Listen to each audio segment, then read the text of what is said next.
News खबरों का सारथी। नमस्कार, आप सभी का स्वागत है उत्तराखंड के बुलेटिन में। मैं हूं श्रेयांश अवस्थी और आप देख रहे हैं के न्यूज इंडिया। शुरू करते हैं खबरों का सिलसिला। इससे पहले देख लेते हैं कुछ अहम सुर्खियां। हरिद्वार के मनसा देवी मंदिर में मची भगदड़, 6 लोगों की मौत, सीढ़ियों के पास हुआ बड़ा हादसा, सीएम धामी ने जताया दुख।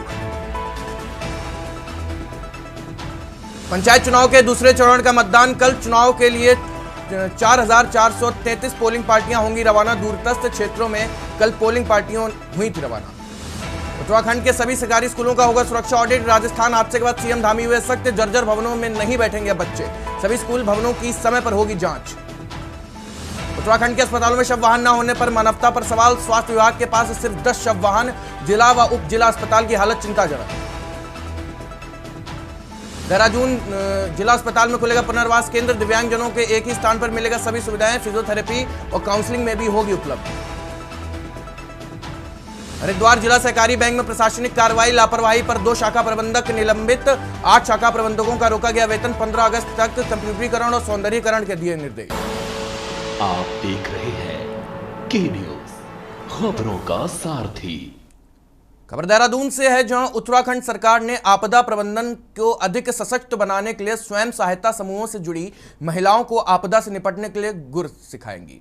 आपदा प्रबंधन सचिव विनोद कुमार सुमन ने बताया कि उत्तराखंड में 65,000 स्वयं सहायता समूह संचालित हैं। इन सक्रिय समूह से महिलाओं के जरिए करीब 5 लाख परिवार जुड़े हुए हैं। स्वयं सहायता समूह की महिलाओं को आपदा सखी योजना के तहत प्रशिक्षित कर मास्टर ट्रेनर बनाया जाएगा। प्रशिक्षित होने के तैयार होने के वाले मास्टर ट्रेनर अपने अपने समूह की महिलाओं सहित अन्य को आपदाग्रस्त लोगों को बचाव एवं राहत कार्यों के प्रति जागरूक बनाएंगी। इसके अलावा सरकारी कार्यालयों, स्कूलों और गांव में जाकर व्यापक स्तर पर जागरूकता बढ़ाई जाएगी। आपदा के लिहाज से संवेदनशील क्षेत्रों में इस नई रणनीति पर खास तौर से अमल कराया जाएगा, जिससे जरूरतमंदों को तत्काल राहत उपलब्ध कराया जाए, क्षति को न्यूनतम स्तर पर रोका जा सके।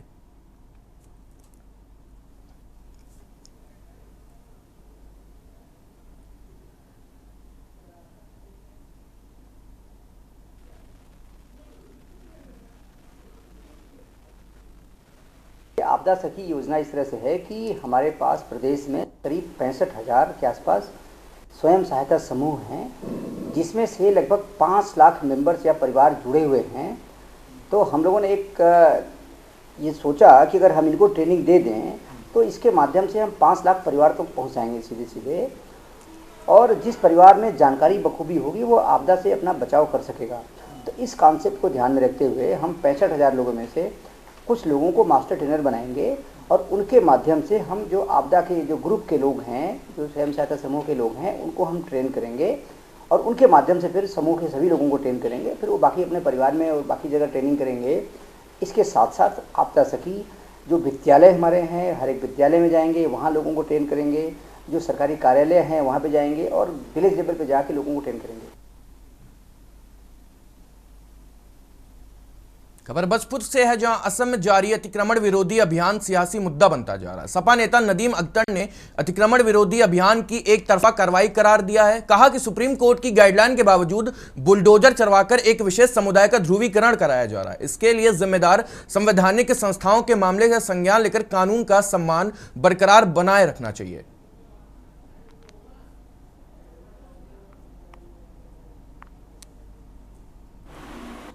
असम में लगातार एक संप्रदाय विशेष को निशाना बनाने के तहत बुलडोजर की कार्रवाई की जा रही है। क्या आप नहीं जानते कि सुप्रीम कोर्ट ने बुलडोजर की कार्रवाई पर रोक लगा रखी है? क्या एक समुदाय विशेष को टारगेट करके सत्ता पक्ष, जो वहां की सरकार है, जो वहां का प्रशासन है, इतना निर्दयी हो गया है कि वो अपनी कुर्सी के लिए, सत्ता को बनाए रखने के लिए, वोटों के लालच में एक विशेष समुदाय को, खासकर अल्पसंख्यक मुस्लिम समाज को निशाना बना रहे हैं? क्या उनको इस बात का डर नहीं है कि कल को जब सत्ता उनके हाथ से छिन जाएगी तो क्या उनके साथ क्या सुलूक किया जाएगा? सितारगंज एसएसपी मणिकांत मिश्रा ने हाल ही में ड्रोन से चोरी की घटनाओं की फैल रही अफवाहों को खारिज करते हुए जनता ने इस बातों का ध्यान न देने की अपील की है। उन्होंने बताया कि जिले में ऐसी कोई घटना नहीं हुई है और भविष्य में ड्रोन उड़ाने वालों को पुलिस से अनुमति लेना अनिवार्य होगा। एसएसपी ने बताया कि ऊधम सिंह नगर समेत आसपास के जिलों में ड्रोन से चोरी की झूठी खबरें फैलाई जा रही हैं जो पूरी तरह निराधार हैं। उन्होंने कहा कि ऐसी अफवाहें समाज में भय और अशांति बढ़ाती हैं, इसलिए जनता से अनुरोध है कि वह इन पर ध्यान न दें और ना ही फैलाएं। साथ ही में उन्होंने लोगों से कहा कि गांव में सुरक्षा के लिए नियुक्त चौकीदारों की जानकारी संबंधित थाने को दें और बिना अनुमति ड्रोन उड़ाने वालों के खिलाफ सख्त कानूनी कार्रवाई की जाएगी।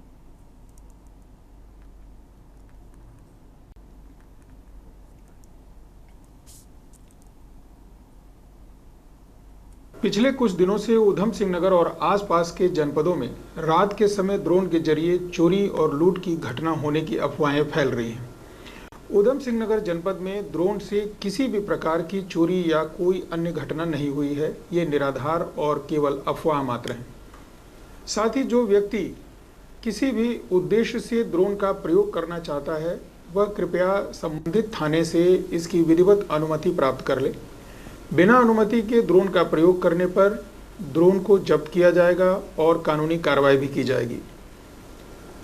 मुझे ग्रामवासियों से यह कहना है कि रात्रि में गांव की सुरक्षा के लिए चौकीदारी करने के लिए जो भी कर्मचारी उन्होंने नियुक्त कर रखे हैं उसकी सूचना संबंधित चौकी या थाने में अवश्य दे दें।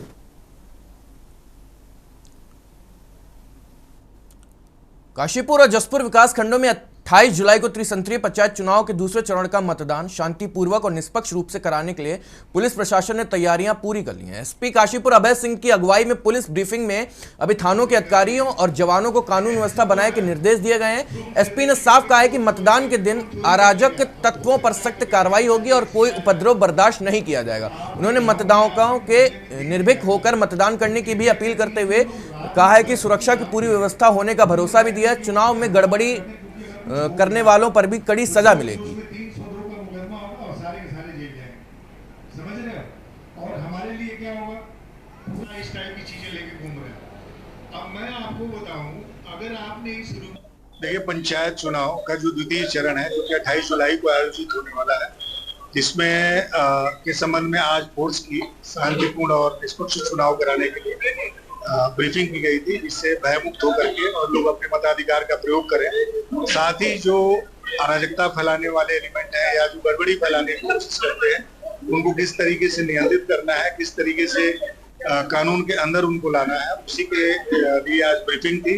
जवानों को मतदान केंद्र पे क्या करना है और किस तरीके से करना है, इस संबंध में जो उच्च अधिकारीगण द्वारा मार्गदर्शन मिले थे उससे अवगत कराया गया है।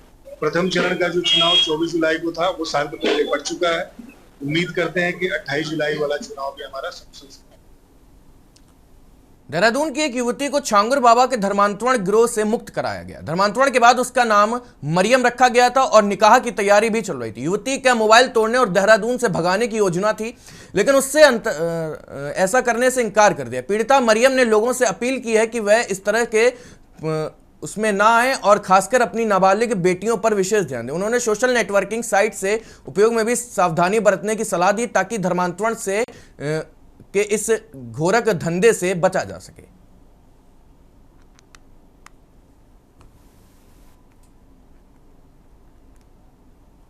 मैं समझ देशवासियों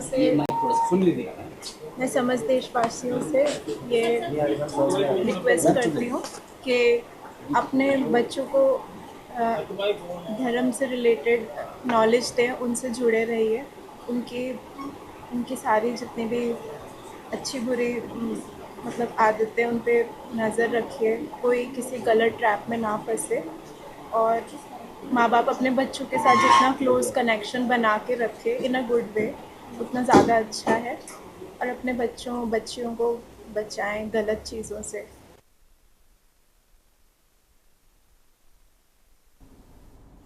उत्तर प्रदेश के पशुधन एवं दुग्ध विकास मंत्री धर्मपाल सिंह ने स्वच्छता को लेकर एक खास संदेश देते हुए हरिद्वार के सिंचाई विभाग उत्तर प्रदेश के वीआईपी गेट पर सफाई अभियान चलाया। इस मौके पर उन्होंने खुद झाड़ू उठाकर घाट की सफाई की और श्रद्धालुओं को स्वच्छता के लिए जागरूक किया। मंत्री ने कहा कि प्रधानमंत्री नरेंद्र मोदी कि स्वच्छ भारत मिशन को धरातल पर उतारने के लिए हर नागरिक को अपने आसपास सफाई बनाए रखने चाहिए। हरिद्वार सिर्फ भारत ही नहीं बल्कि दुनिया के श्रद्धालुओं की आस्था का केंद्र है, इसलिए आप सफाई सबसे ज्यादा जरूरी है यहाँ पे।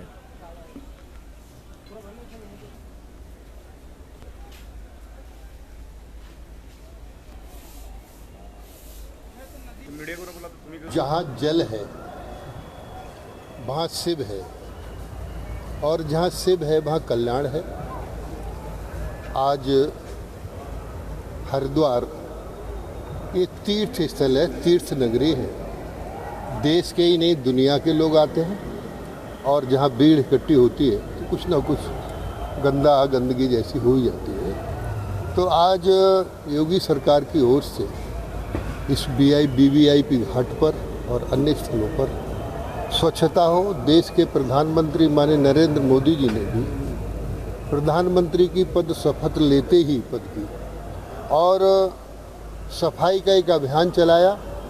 आज उसी का परिणाम है कि हमारा देश आर्थिक इकोनॉमी में तीसरे स्थान पर आने जा रहा है, और दुनिया के देशों में सभ्य देश, आगे जाने वाला देश। देखिए, 2-3 चीज़ें होती हैं। जहाँ स्वच्छता होती है वहाँ ईश्वर का वास होता है। खटीमा वन रेंज के घोसी कुआं इलाके में बीती रात करीब 2 बजे भालू ने अचानक एक ग्रामीण संजीत राणा पर हमला कर दिया। भालू ने उसके हाथ, पीठ और सिर पर पंजों और दांतों से चोट पहुंचाई, जिससे वह गंभीर रूप से घायल हो गया। घटना के बाद ग्रामीणों ने शोर मचाया, जिससे भालू जंगल की ओर भाग गया। घायल संजीत को वन विभाग की टीम ने तुरंत अस्पताल में भर्ती कराया, जहां उनका इलाज चल रहा है और उनकी हालत स्थिर बताई जा रही। वन अधिकारी जीवन चंद्र उप्रेती ने कहा कि ग्रामीणों को रात्रि में अकेले बाहर ना निकलें और जंगल के करीब ना जाने की सलाह दी है। साथ ही वन विभाग मुआवजा देने की प्रक्रिया भी शुरू कर चुका है।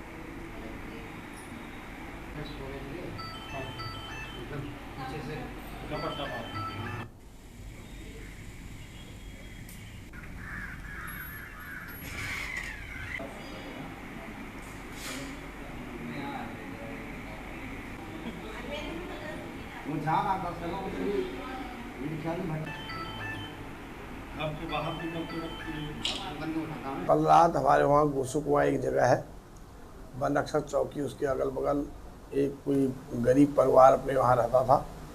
उसके घर में भालू ने आके हमला कर दिया, जिसे हमारे वन रक्षकों ने उसको तुरंत हॉस्पिटल में एडमिट कराया। गंगाराम फौज गार्ड, वाचर हमारे सुभाष, ये लोग तुरंत गई, मेरे को सूचना दी, और वो आदमी अभी इस समय सही हालत में है, कोई ऐसी वो नहीं है, उसकी हालत सही है और वो मेरे ख्याल से तुरंत ही डिस्चार्ज हो जाएंगे। और जो भी विभाग से उनको राहत मिलेगी वो राहत हम उसको तुरंत उसको कराने के लिए तैयार हैं। और मैंने वन रक्षकों को आज ही उसमें मैंने कहा उनके बारे में आप पूरे प्रपत्र यहाँ दें, और मैं ऊपर उच्च अधिकारी को उसको दूँ, और उच्च अधिकारी को भी मैंने सुबह व्हाट्सएप से अवगत करा दिया। वहाँ रहते हैं सर, घोसी कुआं रहते हैं, चक्रपुर साइड, और रात में ये हमला हुआ है करीबन 2 बजे। ये बाथरूम करने गए, फिर बाथरूम कर से अंदर आ रहे थे घर के, तभी हमला हो गया। फिर मैंने आवाज़ सुनी कि ये किसकी आवाज़ है, तब जाकर मैंने उस भालू को भगाया, फिर सारे गांव के जग गए। फिलहाल वक्त एक छोटे से ब्रेक का, जल्दी लौटेंगे। आप देखते रहिए के न्यूज़ इंडिया। आप देख रहे हैं के न्यूज़, खबरों का सारथी। ब्रेक के बाद आप सभी का स्वागत है। सरोवर नगरी नैनीताल जल्द ही विद्युत पोलों में विभिन्न टेलीकॉम कंपनियों व केबल तारों की जालों से मुक्त होने जा रहा है। विद्युत विभाग ने भविष्य में होने वाली अप्रिय दुर्घटना से बचाने के लिए काव्याद तेज कर दिया है। विद्युत विभाग के उपखंड अधिकारी प्रियंक पांडे ने बताया, नगर के भीतर टेलीकॉम कंपनियों व केबल ऑपरेटरों द्वारा बिना मानकों के विद्युत पोलों में विद्युत लाइनों के ऊपर तार डाली गई हैं, जो कि सड़क से गुजर रहे वाहनों में उलझकर दुर्घटना का कारण बनने के साथ ही नगर की सुंदरता बिगाड़ रही हैं, जिन्हें हटाने के लिए 2 बार समाचार पत्रों में विज्ञापन माध्यम से हटाने की हिदायत दी गई है, लेकिन संबंधित ऑपरेटरों द्वारा विद्युत पोलों से तारों के जाल को नहीं हटाया गया। अब विभाग ने निर्णय लिया है कि इन्हें हटाकर पोलों से हटाया जाएगा। उन्होंने कहा कि यदि आवश्यक पड़ी तो विभाग द्वारा इनके खिलाफ वैधानिक कार्रवाई भी की जाएगी।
तो हमने इसको 2 बार पेपर में इस महीने में 2 बार हमने पेपर में छपवा दिया है इसको। जितने भी ऑपरेटर्स हैं अपनी केबलों को हटा रहे हैं, इससे हमको दिक्कतें हो रही है। बेसिकली एक तो सो खराब हो रही है शहर की, केबलों के गुच्छे लगे बैठे हैं, शहर की सो खराब होती है। प्लस हमको काम करने में दिक्कत होती है, स्टाफ को काम पोल में चल के काम करने में दिक्कत होती है, एक्सीडेंट का भय बना रहता है। इसलिए जितने भी हमने 2 बार पेपरों में छपवा दिया है कि अपने जितने भी केबल ऑपरेटर्स हैं वो अपनी केबलों को हटा लें, अदरवाइज फिर हम केबलों को काटेंगे। जो एग्रीमेंट हुआ है कॉर्पोरेशन का है, जियो के साथ एग्रीमेंट हुआ था केबल पोल में लगाने का। अभी रिसेंटली कल BSNL के साथ दूरस्थ क्षेत्रों के लिए पेपर में पाया था हमने। बाकी औरों की केबलें काटेंगे, अगर नहीं उतार देंगे तो उनको तो केबल लगानी पड़ेगी। तो केबलें काटेंगे एक बार और उनसे और अनुरोध करते हैं कि अपनी केबलें खुद ही हटा लें या थोड़ा सिस्टमेटिक कर लें। अदरवाइज फिर हमको तो सेफ्टी पॉइंट ऑफ व्यू से प्लस शहर की सुंदरता बरकरार रखने के लिए काटनी पड़ेंगी केबल।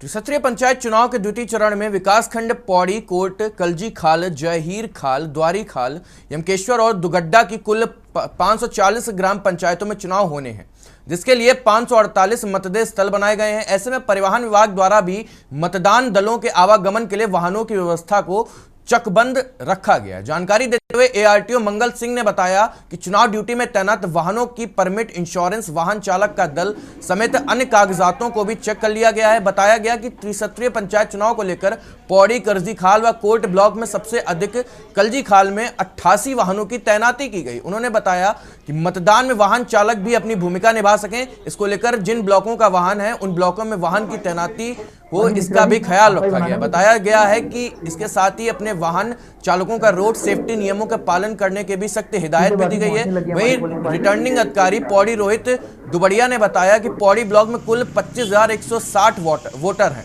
जिसमें युवा मतदाताओं की संख्या अधिक है। बताया गया कि निर्वाचन आयोग की दिशा निर्देशों पर सुरक्षा एवं अन्य व्यवस्थाओं को चकबंद किया गया है। उन्होंने सभी मतदाताओं से अपने मताधिकार का प्रयोग कर लोकतंत्र के इस पर्व में भागीदारी निभाने की भी अपील की।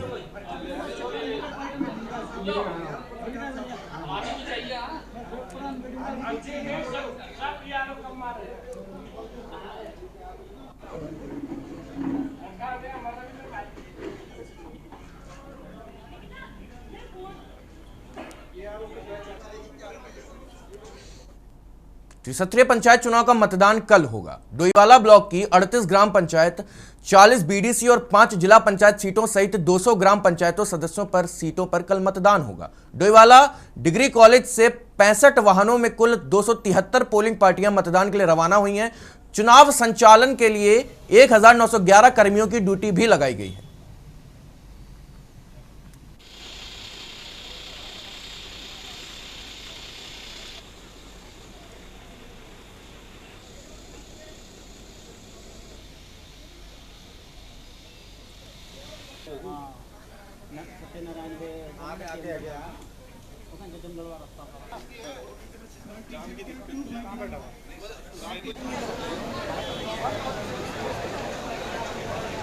वितरण का पांडाल लगा हुआ है, वहां पर उसे देने का कष्ट करेंगे।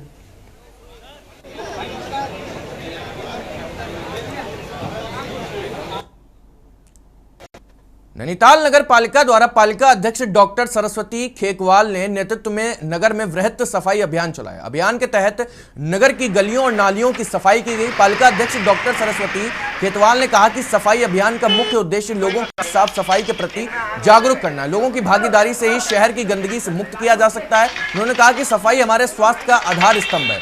घरों आसपास नियमित रूप से सफाई करने से बीमारियां नहीं फैलती हैं। लोगों को कचरा सड़क अथवा गली में डालने के बजाय डस्टबिन का उपयोग करना चाहिए। अनियंत्रित कूड़ा फेंकने वालों को सख्त निर्देश देते हुए पालिका अध्यक्ष ने कहा कि सड़क, नालियों एवं सार्वजनिक स्थलों में कूड़ा फेंकने वालों के खिलाफ चालान कार्रवाई की जाएगी।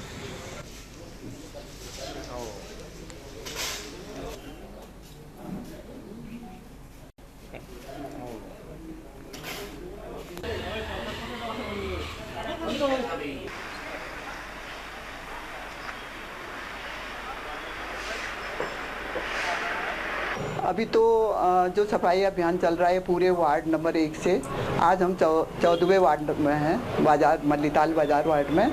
और ये अभियान ऐसे आगे भी चलाया जाएगा। अभी तो नंदा देवी भी है यहाँ पे, फिर नंदा देवी के बाद फिर मैं सोच रही हूँ अक्टूबर में। अभी घास बहुत हो रही है सब जगह, घास की वजह से जो कूड़ा निकालना चाह रहे हैं हम नहीं निकल पा रहा। जंगलों में लोगों ने कूड़ा फेंक रखा है तो वो कूड़ा निकल नहीं पा रहा हमसे। जब ये घास खत्म हो जाएगी अक्टूबर नवंबर तक, उस समय हम फिर इस अभियान को चलाएंगे। अभी हम लगातार इसको अभी फिर आगे बढ़ाएंगे। हाँ, उनके तो चालान काटने की हम एक व्यवस्था बना रहे हैं, क्योंकि लोग ये करते हैं कि अपने घर का कूड़ा बाहर फेंक देते हैं। बाजारों में तो ये होता है घर से बाहर फेंक देते हैं, सीधे नीचे डाल देते हैं कूड़े को। ये चीज़ें नहीं होनी चाहिए। देश भर में आज हरियाली तीज का पर्व हर्षोल्लास के साथ मनाया जा रहा है। रुड़की में भी हरियाली तीज के पर्व पर जगह जगह कार्यक्रमों का आयोजन किया गया। वहीं रुड़की के देहरादून रोड स्थित एक निजी होटल में नगर निगम पार्षद नीतू शर्मा ने हरियाली तीज महोत्सव कार्यक्रम का आयोजन किया, जिसमें मुख्य अतिथि के तौर पर नगर निगम मेयर अनीता देवी अग्रवाल और समाज सेविका मनीषा बत्रा पहुंची। कार्यक्रम में मुख्य अतिथि ने महिलाओं के साथ जमकर नृत्य किया और तीज उत्सव मनाया। इस दौरान कार्यक्रम में कई तरह की प्रतियोगिताओं का भी आयोजन किया गया। मेयर अनीता देवी अग्रवाल ने कहा कि आज उन्हें सभी के साथ मिलकर हरियाली तीज मनाई है और बहुत अच्छा कार्यक्रम भी आयोजित किया है। साथ ही साथ सभी महिलाओं ने भी खास उत्साह देखने को मिल रहा है। कार्यक्रम आयोजक पार्षद नीतू शर्मा ने कहा कि सावन माह में तीज का त्यौहार मनाया जाता है और आज सभी महिलाएं सज संवर कर कार्यक्रम में पहुंची हैं। सभी महिलाओं के कार्यक्रम में नाच गाकर और प्रतियोगिताओं में हिस्सा लेकर तीज महोत्सव मनाया है। मेरा नाम अंजलि है और हर साल ये तीज का पर्व मनाया जाता है। अलग अलग राज्यों में इसे अलग अलग नाम से जाना जाता है। जैसे कि अगर हम राजस्थान की बात करें तो राजस्थान में इसे गणगौर नाम से जानते हैं। उत्तराखंड की अगर हम पहाड़ी क्षेत्रों की बात करें तो वहाँ पर इसे हरेला तीज के नाम से जाना जाता है। और जो हमारा प्लेन एरिया है यहाँ पर इसे तीज के नाम से मनाया जाता है। और ये त्यौहार सावन माह के जो शुरुआत होती है तब इस त्यौहार को मनाया जाता है। इस त्यौहार को मनाने का जो मेन उद्देश्य होता है या फिर मेन इसके पीछे रीजन है वो यही है कि भोलेनाथ का माता पार्वती के साथ मिलन इस के उपलक्ष्य में त्यौहार मनाया जाता है। आज ब्लू सफायर में बहुत इतनी सारी सखियों के साथ में हरियाली तीज का प्रोग्राम मना रहे हैं। इतना अच्छा लग रहा है कि हर साल ऐसे ही हंसती रहे सजती रहे, सब बहुत ज़्यादा खुशी हो रही है। और सभी को हरियाली तीज की बहुत बहुत शुभकामनाएं।